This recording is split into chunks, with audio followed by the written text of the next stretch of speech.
အခုပိုတိုရှော့စစ်စီမှာနောက်ထပ်တိုးလာတဲ့တိုးတစ်ခုဖြစ်တဲ့ contact away မူတူဆိုတာလေးကိုရှင်းပြချင်ပါတယ်သူကတော့မတို့ဒီမှာရွှေ့လိုတဲ့ ဒီပုံထဲမှာရှိနေတဲ့ရွှေ့လိုတဲ့ပုံလေးပေါ်မှာ area လေးပေါ်မှာ mouse နဲ့ဖိပြီးတော့ဆက်လက်ပေးလိုက်ပါပြီးရင်တော့ဒီမှာ move ဆိုတဲ့နေရာလေးမှာ move ကိုရွေးပေးပါသူ့ကိုမတို့ဒီမှာဒီအပေါင်နားလေးနေရာကိုသွားပြီးတော့ရွှေ့ကျင်နေဆိုလို့ရှိရင် mouse နဲ့ဖိပြီးတော့ရွှေ့ပေးလိုက်ပါမိမိလိုချင်တဲ့ပုံမှာ area နေရာရောက်ပြီဆိုလို့ရှိရင်တော့ mouse ကိုလွှတ်လိုက်ပါပြီးရင်တော့ဒီမှာလာပြီးတော့အမှန်ချစ်ပေးပါ keyboard မှာရှိနေတဲ့ N နာကိုနှိပ်မယ်ဆိုရင်လည်းရပါတယ်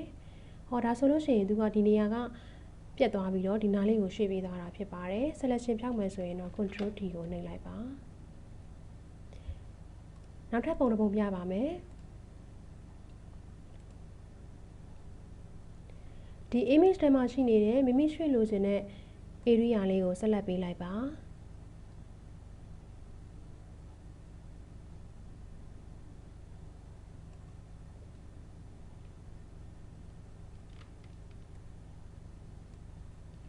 ထပ်ပြီးတော့ပေါင်းပြီးတော့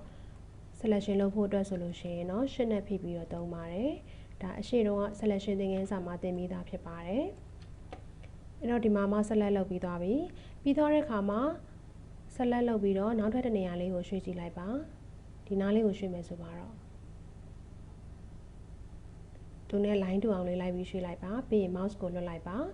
mouse ကိုလွှတ်ပြီးသွားတဲ့အခါမှာဒီမှာလာပြီးတော့အမှန်ချစ်ရပါအောင်မယ်တစ်ချက်နှိပ်လိုက်မယ်ဆိုလို့ရှိရင်သူကဒီမှာမတို့ selection ပေးထားတဲ့နေရာလေးကနေပြီးတော့အခုရွှေ့လိုက်တဲ့ area လေးကိုရွှေ့သွားမှာဖြစ်ပါတယ်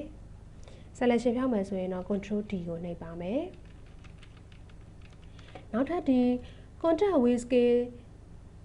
contact away မှုထဲမှာနောက်တစ်ခုဖြစ်တဲ့ဒီ mood မှာလာပြီးတော့မတို့ extract ဆိုတာလေးကိုတစ်ချက်နှိပ်လိုက်ပါပြီးတော့တဲ့အခါမှာသူ့ကိုမှဆက်လက်ပေးပြီးတော့နောက်တစ်နေရာလေးကိုထပ်ရွှေ့လိုက်ပါ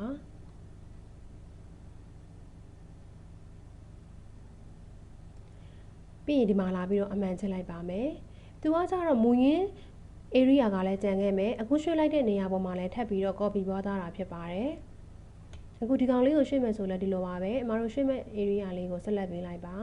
ပြီးသွားတဲ့အခါမှာ mouse နဲ့ဖိပြီးတော့နောက်ထပ်တစ်နေရာလေးကိုရွှေ့လိုက်မယ်ဆိုလို့ရှိရင်အမှန်ချက်လိုက်မယ်ဆိုရင်သူက copy ပွားပြီးတော့ရွှေ့ပေးသွားတာဖြစ်ပါတယ်ဒီမူရင်းနေရာကဖြတ်တောက်ပြီးနောက်တစ်နေရာကိုရွှေ့မယ်ဆိုရင်တော့ move မှာ move ဆိုတာလေးကိုရွေးချယ်ထားဖို့လိုပါတယ်တကယ်လို့ move မဟုတ်ပဲဒီ extend ဆိုတာလေးကိုရွေးချယ်ထားမယ်ဆိုရင်တော့ထပ်ပြီး copy ကူးပြီးတော့ရွှေ့သွားတာဖြစ်ပါတယ်